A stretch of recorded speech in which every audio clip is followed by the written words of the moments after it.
Hello दोस्तों, आज मैं एक्सप्लेन करने वाला हूँ सुकेमिची मूनलाइट फैंटेसी सीजन 2। तो चलिए एक्सप्लेनेशन को स्टार्ट करते हैं। और अगर आपको वीडियो अच्छी लगे तो यार लाइक और सब्सक्राइब जरूर करना। एपिसोड की शुरुआत में दिखाया जाता है कि शिकी यंग मास्टर को बोलता है हम रोड्स गार्ड पहुंचने वाले हैं, मैं रूम ढूंढता हूँ, इतने आप जाकर कुछ खा लीजिएगा। यंग मास्टर बोलते हैं कि कहीं भी चलेगा। तो शिकी बोलता है टोमोए और मियो जो हमारा इंतजार करे उन्हें पता चलेगा मैंने आपको सस्ती जगह पे रुकवाया तो वो मेरे बारे में क्या सोचेंगे। मकोटो बोलता है टोमोए और मियो पता नहीं मेरे वहां ना होने पर डेमी प्लेन में उनके भरोसे छोड़ना सही था या नहीं। अब डेमी प्लेन का सीन दिखाया जाता है जहाँ पे टोमोए बोलती है मैं तुम्हारी कुकिंग स्किल्स में दिलचस्पी और यंग मास्टर के सामने अपने स्किल्स दिखाने की भावना को समझ गई हूँ, इसलिए तुमने कुछ लोगों के लिए खाना बनाने के बारे में सोचा। पर तुम इस डरावने दृश्य को देखकर क्या कहना चाहती हो मियो? टोमोए बोलती है कि मेरा यंग मास्टर को खिलाने से पहले दूसरों को खिलाने का फैसला सही था। मियो बोलती है कि मैंने तो बस करी राइस बनाया था, वो भी यंग मास्टर की यादों के हिसाब से। तो टोमोए बोलती है तुमने कभी पहले करी राइस खाया है? मियो बोलती है बिल्कुल नहीं, ये दूसरी दुनिया का खाना है इसलिए मैंने नहीं खाया। तो टोमोए बोलती है तुमने यंग मास्टर से पूछा इसे कैसे बनाते हैं? तो मियो बोलती है नहीं, आखिरकार ये उनके लिए एक सरप्राइज था। मकोटो का सीन दिखाया जाता है जहाँ पे उसे एक आदमी बोलता है कि चलो यार तुम्हारा चेहरा पहले से इतना डरावना है, कम से कम अच्छे से खाने का नाटक ही कर दो। तो मकोटो लिख के बताता है कि माफ करना इसका टेस्ट बहुत अच्छा है। तो वो आदमी बोलता है मैजिक राइटिंग। मकोटो बताता है कि कुछ कारण की वजह से मैं कॉमन नहीं बोल सकता। मकोटो बोलता है खाने के लिए शुक्रिया, चेंज तुम ही रख लेना। और मन में ये भी बोलता है कि मेरे पास वैसे भी चेंज नहीं है। अब वो बाहर निकलता है तो लोग उसकी बहुत बुराइयां करने लगते हैं, बोलते हैं कितना बुरा दिखता है, जरूर ये कोई डेमी ह्यूमन होगा। तो मकोटो मन में बोलता है मैंने मास्क पहनना बंद कर दिया है पर अब मुझे अच्छा नहीं लग रहा बिल्कुल। वो एक गिल्ड में जाता है तो एक लड़का उसे बोलता है तुमने रैंक लेवल 1 होते हुए भी एक स्पेशल रैंक जो पूरी की है। मकोटो बोलता है कि प्लीज मेरे लेवल के बारे में सबको मत बताओ, ये तो वैसे भी नहीं बढ़ रही। तभी वहां पे एक लड़की आ जाती है और बोलती है कि मून ओवर द रून कैस्टल हम पे हमला कर रहे हैं। वो लड़की कहती है हम आपको इनाम देने के लिए भी तैयार है, तब भी कोई कुछ क्यों नहीं कर रहा है? तो वो लड़का बोलता है हम वैसे भी कुछ नहीं कर सकते क्योंकि वो खूनी लुटेरे हैं, उनके 100 से भी ज्यादा आदमी है। तभी उस लड़की को कुछ लड़के घेर लेते हैं और उसको परेशान करने लगते हैं, इसलिए वो लड़की वहां से भाग जाती है। अब मकोतो गली में आ जाता है और बोलता है 3 लोग मेरा पीछा कर रहे हैं। मकोतो अपनी इन्वेस्टिगेट काय का यूज करता है और उस लड़की की लोकेशन पता कर लेता है। अब वहाँ पे जाता है और सारे गुंडों को वहाँ पे मार देता है। उन गुंडों को हराने के बाद मकोतो बोलता है क्या मैं इसे ठीक कर दूं? तो वो लड़की बोलती है तुम एक डेमी ह्यूमन हो इसलिए हमारी मदद कर रहे हो? तो मकोतो बोलता है मेरे ऐसे दिखने के बावजूद भी मैं एक ह्यूमन। मकोतो फिर से अपनी इन्वेस्टिगेट काय का इस्तेमाल करता है और उस बंदे को हील कर देता है। तो वो लड़की बोलती है मैंने तुमसे पहले बुरा बर्ताव किया था, उसके लिए मुझे माफ कर देना और शुक्रिया हमारी मदद करने के लिए। मैं हूँ टापा विलेज से लाना और ये है ईटो एक वेयरवुल्फ। मकातो लाना से पूछता है कि वैसे मून ओवर द रून कैस्टल की जो बात थी क्या ये सच है कि तुम किसी ग्रुप के आने तक का इंतजार नहीं कर सकते? लाना बताती है कि हमारे गांव के सबसे ताकतवर आदमी बार्कले सान को मरते दम तक टॉर्चर किया ताकि हम सब सबक सीखे और उन्होंने उनकी वाइफ को भी मार दिया। बाकी गांव वालों को कहना है कि हम उनकी बात मानकर सारा सामान उनके हवाले कर दे, पर अब तक वो जिस भी गांव में गए वहां पे उन्होंने सबको मार दिया। ईटो को भी होश आ जाता है तो वो लाना से पूछता है कि गिल्ड हमारी मदद करेगा, पर लाना बोलती है नहीं। ईटो बोलता है कि काश में थोड़ा और ताकतवर होता। इन सब की बातें सुनने के बाद मकोतो मन में सोचता है मुझे मौत की तो आदत हो ही चुकी है, मैंने पहले भी बहुत सारे लोगों को मारा। अब वो लाना से पूछते है तुम्हारा गाँव कहाँ है, मैं तुम्हें वहां ले चलता हूँ। पर लाना बोलती है हमारा गांव पहाड़ों के पार है, वहां जाने में बहुत वक्त लगेगा। मकोटो उन दोनों को उठा लेता है और बोलता है कसकर पकड़ लेना और उनको गांव की तरफ ले जाने लगता है। तो लाना बोलती है तुम आखिरकार हो कौन? मकोटो बोलता है मैं तो सिर्फ एक मर्चेंट हूँ। मकोटो ईटो से बोलता है कि तुम गाँव में नहीं जाने वाले। तो ईटो बोलता है तुम बोल सकते हो। मकोटो बोलता है कि मैं कॉमन भाषा के अलावा सारी भाषाएं बोल सकते हूँ। ईटो बताता है कि मेरा गाँव जंगल में है, पर यहाँ पे लाना और कुछ गाँव वाले मुझसे बहुत प्यार करते हैं, पर ज्यादातर लोग एक डेमी ह्यूमन को ह्यूमन के गाँव में नहीं आने देते। अब मकोटो ईटो से बोलता है कि मैं जरा पहाड़ों में घूम कर आता हूँ, पर ईटो बोलता है कि तो आत्महत्या जैसा करना होगा। मकोटो बोलता है अच्छा तो तुम जानते हो कि पहाड़ों में क्या है? ईटो मकोटो से पूछता तुम हमारी मदद क्यों कर रहे हो? तो मकोटो बताता है कि मून ओवर द रून कैस्टल एक बहुत दूर की जगह है जहाँ पे एक गाना है, मुझे वो गाना बहुत पसंद है और मुझे नहीं पसंद कि कुछ लुटेरे इसका नाम इस्तेमाल कर। वापस से डेमी प्लेन का दिखाया जाता है जहाँ पे आधे से ज्यादा लोग जख्मी हो चुके होते हैं क्योंकि मियो का खाना इतना बेकार होता है कि वो बेचारे सांस भी नहीं ले पा रहे हो। तो मोए-सान बोलती है कि मेरे पास एक आइडिया है, क्यों ना तुम पूरी दुनिया घूम लो, वहाँ पे तुम्हें कुकिंग और इंग्रेडिएंट्स के बारे में भी पता चल जाएगा। तो मियो बोलती है तुम्हारा आइडिया कितना अच्छा है। मियो बोलती है कि मुझे दुनिया घूमनी होगी क्योंकि मैं यंग मास्टर को खुश करना चाहती हूँ। अब वापिस से मकोटो का दिखाया जाता है जो कि अपना मास्क पहन लेता है और बोलता है सोचा नहीं तो दोबारा इसे पहनना पड़ेगा, पर मैं नहीं चाहता उन्हें मेरी पहचान पता।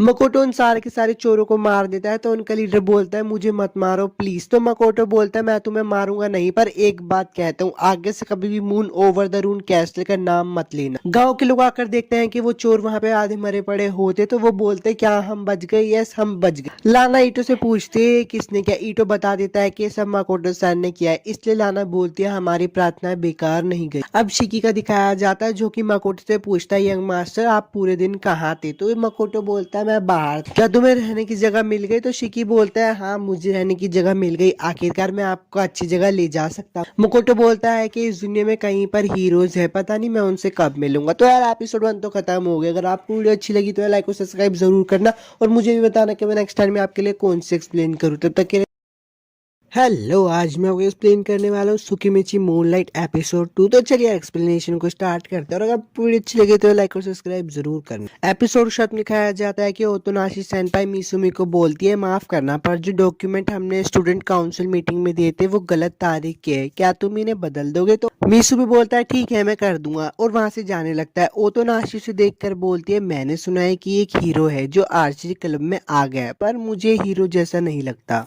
ओतोनाशी अपने घर की तरफ जा रही होती है पर तभी वो एक अजीब सी जगह पे आ जाती है और वहां पे जाके बोलती है ये कैसी जगह है। तभी उसको पीछे से आवाज आती है तुम ओतोनाशी हो ना? ओतोनाशी बोलती है हाँ मैं हूँ, तुम कौन हो?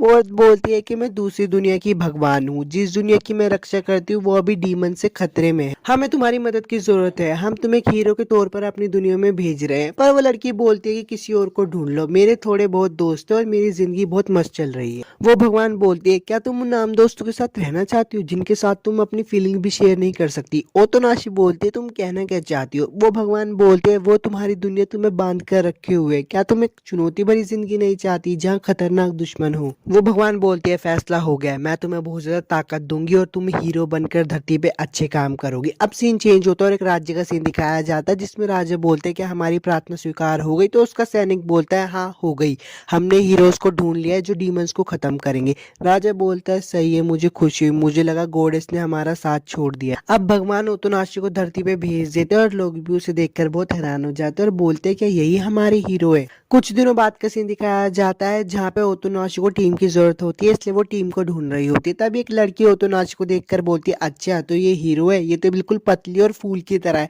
मुझे नहीं लगता कभी इसने कभी खून बहाया होगा। वो औरत वहां से जा ही रही होती है पर पीछे से ओतोनाशी जाती है और बोलती है रुको, मैं तुम्हें देखते ही समझ गई थी, तुम यहाँ पे सबसे ज्यादा ताकतवर हो, मुझे एक मास्टर चाहिए जो तलवार चलाना सिखा सके मुझे, और एक भरोसेमंद पार्टनर भी चाहिए जिसके साथ लड़ाई करते वक्त मैं उस पर निर्भर हो सकूं। तो वो लड़की बोलती है मैं ऐसे किसी पर भरोसा नहीं कर सकती जिसे तलवार चलाना भी सिखाना पड़े। ओतोनाशी उसके कान में जाकर बोलती है मुझे लगा तुम्हें तो बस डीमन मारने से मतलब है, अगर तुम मेरे साथ आओगे तो तुम बहुत सारे डीमन को मार सकती हो, ये डील बुरी नहीं है और भटकने से ज्यादा मेरे साथ आना बेहतर है। अब उन लोगों का पहला मिशन आ जाता है तो वो मिशन के लिए जाते हैं और देखते हैं 2-3 बंदे मॉन्स्टर के बीच में फंसे हुए होते हैं। अब वो 4 जने होते हैं और 4 ही मॉन्स्टर होते हैं। तो वो लड़की बोलती है हम चारों को एक एक मॉन्स्टर मारना होगा और अगर किसी ने भी गलती की तो वो अपने साथियों को बुला लेंगे। वो ओतोनोशी से पूछती है क्या तुमने पहले किसी डीमन को मारा है? तो ओतोनोशी बोलते है कोई बात नहीं, मैं इसको कर सकती हूँ। अब वो सब लोग उन डीमंस को मार देते हैं और मिलकर बात कर ही रहे होते हैं तभी उनके पीछे एक बहुत बड़ी मकड़ी हमला कर देती है। वो लोग उसे भी मिलकर मारने की बहुत कोशिश करते हैं पर मकड़ी बहुत ताकतवर होते हैं इसलिए सबके सब जख्मी हो जाते हैं। अब ओतोनोशी घायल होने का सीन दिखाया जाता है, वो मन में सोच रही होती है क्या मैं मरने वाली हूँ। अब सीन चेंज होता है और दिखाया जाता है ओतोनोशी उठती है और सबको देखकर खुश हो जाती है क्योंकि सब ठीक होते हैं और बोलती है इस बार मुझे हार का मजा चखाने के लिए शुक्रिया पर अगली बार तुम बचोगी नहीं ब्लैक स्पाइडर। दूसरे हीरो का सीन दिखाया जाता है, उसे बहुत सारे क्लास के बच्चे परेशान कर रहे होते हैं और बोलते हैं तुम मॉडल हो ना तो हमें कुछ पैसे उधार पे दे दो। वो लड़का बोलता है नहीं मैं तुम्हें नहीं दे सकता। वो उसको और भी ज्यादा परेशान करने लगते हैं तो वो लड़का मन में सोचता है ये सब मेरे साथ क्यों हो रहा है, मैंने तो इनको कुछ बिगाड़ा भी नहीं। तभी वहां पे लड़की आ जाती है और बोलते तुम लोग फिर से टोमोकी कुन को परेशान कर रहे हो ना?